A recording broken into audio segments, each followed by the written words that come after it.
since my laptop is slowly practically dying and it's unable to, render things that are too complex, I have to stick with something that's very simplistic, just for its sake, so I can get some videos out. But hopefully by the New Year's, cross your fingers, that I'll be able to go back to doing that, because I'll have a new computer doing the editing for me.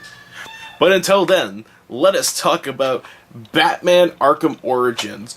I cannot tell you how excited I was to play this, because I loved Arkham Asylum, I loved Arkham City, so when they announced Arkham Origins, I'm like, yes!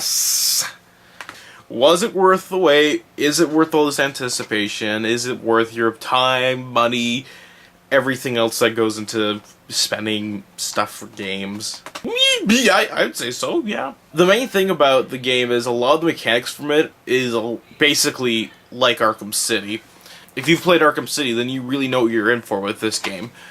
There isn't, like, that much of a difference from gameplay-wise. It more comes through the story and, like, all these things that they put onto the side. So if you don't know what Arkham Origins' story is, essentially it's the first time Batman encounters a lot of these villains that we're really well known with. So it's the first time he meets the Joker, Bane, the Riddler, the Penguin, whoever else is in this, Deathstroke is in there, the Electrocutioner, because I'm pretty sure I remember from something. All these villains that, nowadays we commonly associate with Batman being up against. But this is the first time he's met them, and this is the first time they've encountered him. This is the first time that he really goes out, essentially.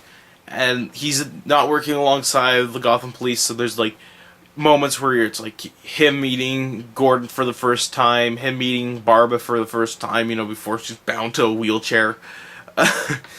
And just all these little nice things that, like, it just feels really cool, especially if you're a big Batman fan, much as, like, I am myself. I love Batman.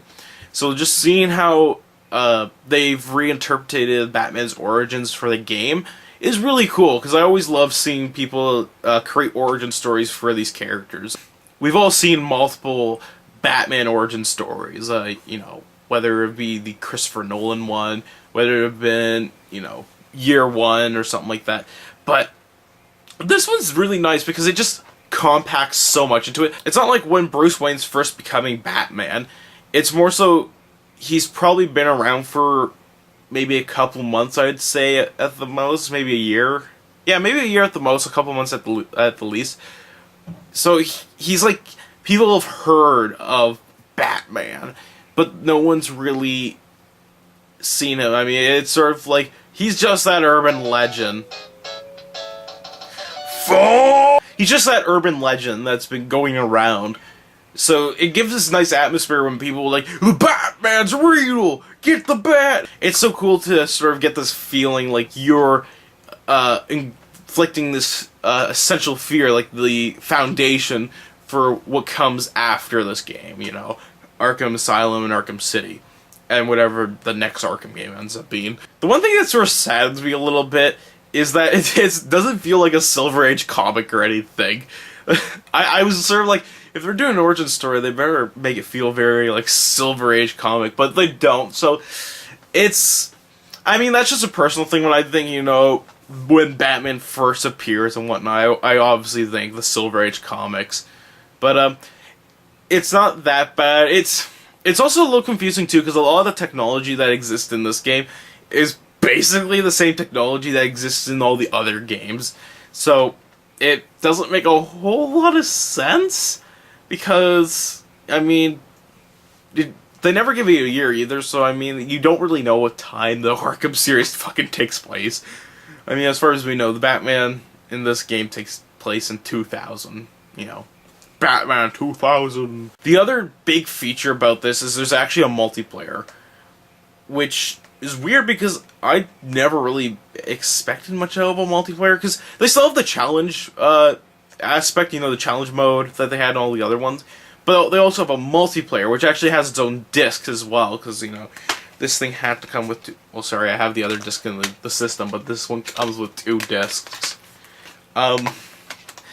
Multiplayer for it, it's such a weird thing, because when I first played it, the first couple of rounds, I was like, this isn't all that great. It just feels tacked on, you know, sort of a last minute thing, like, oh, let's throw a multiplayer in there just to keep the kids happy. It just sort of came off like that, because it was so standard and run-of-the-mill in some cases.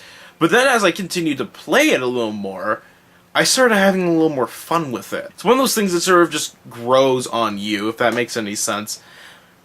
And what's really interesting about the multiplayer is they integrate a lot of the elements from the single player. So basically what the multiplayer is there's 3 different factions. You got the hero, Bane's faction, and then the Joker's faction. Bane and the Joker are, the Bane's faction and the Joker's faction are basically pitting against each other in this control point war sort of thing, where you try to capture various points within the map. All the while, you have Batman and Robin as the hero faction, going around just obviously taking out the villains. And if the hero's intimidation meter gets too high, then obviously the heroes win. If either Bane or the Joker's faction has more control over a lot of the points, and they've depleted the respawn for the other team, then they basically win. And there's a lot of different ways that you can win. There's a lot of different ways you can sort of like take the advantage and whatnot. And thankfully, the game does supply a lot of tutorial videos for you to look at, so you actually understand how the game works. You know what you can do to win, ways that can make you lose, various different little ideas for strategies to think about, and which basically each sort of weapon works. It's actually a really nice thing, because it's a really cool idea, and like I said, at first it doesn't really jive, but as you play it a little more, you sort of get into it. Leveling up, because it has a leveling system, so you can unlock, like, you know, more guns, or, like, alternate costumes or whatnot. You level up really fucking fast in this. It's, like, really fucking crazy.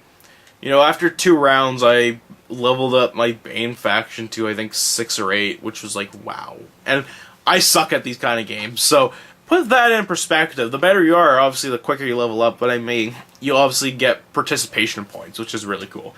So people like me don't feel left out. Even with that said, if you really do suck at this game, you will still actually you'll still have a pretty good chance, because I had no problem taking down heroes a couple times, taking down a couple enemies, even in some cases, because at a certain point in the game, someone on either team can take control of playing as Bane or the Joker, depending on which faction they are. And they're basically like really supered up characters. They're like, you know, that deciding factor that could really win the game for that faction. I was able to take down, you know, the Joker a couple times. That made me feel pretty cool. Like, yes, I killed the Joker. You hear that, Joker? You're going down.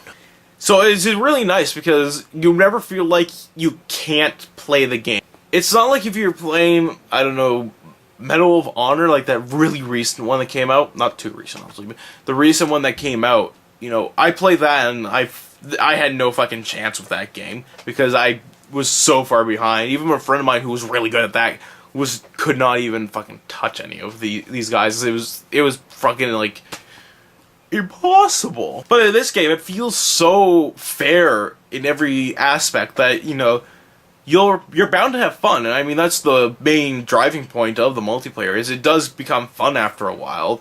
Like I said, you just gotta give it a couple rounds and you'll enjoy it. You know, you'll start to get into it, and you'll start, like, you know, getting some better stuff that you can use, because, you know, you level up so goddamn quickly. Though, there is a couple of draws I have to mention. So, running, actually, in general, if you start running, it just feels so stiff, and I don't like that, because, like, running should be a little more fluid, and when you're running, you're trying to be quick and get from place to place, but, like, it just feels like you're driving a cement block. Though, you can do it, I guess. Other things, I countered a couple of glitches. One of the worst ones that is totally worth mentioning is where it had respawned me, and I was looking up. So I'm like, okay, I'll look down. I go to look down, and anytime I would start to run, it'd automatically point me up, so I'd be running, looking up, and like, fuck this. And because of that, it got me killed. I was like, this is bullshit. And also my character was like squatting and walking at the same time, and like he was moving really slow. It was not good, like, at all. Overall, the game is a lot of fun, and I've really enjoyed it. The single player, of course, is the main draw of it. And then once you've completed the single player, you have this multiplayer that is fun after a while to play. So, like, there's a lot to like about this. The replay value is obviously high in both the single and the multiplayer, of course. And, I mean, if you like the Arkham series, you've probably already got this game. And if you liked Arkham City, it's a lot like Arkham City because it uses the exact same mechanics. Though it's not made by the same company, if I'm not mistaken. Yeah, I don't think it's made by the same guys that did it, but they clearly use the same engine and all the same resources and materials that they did. So with that all said and done, until next time, keep on gaming.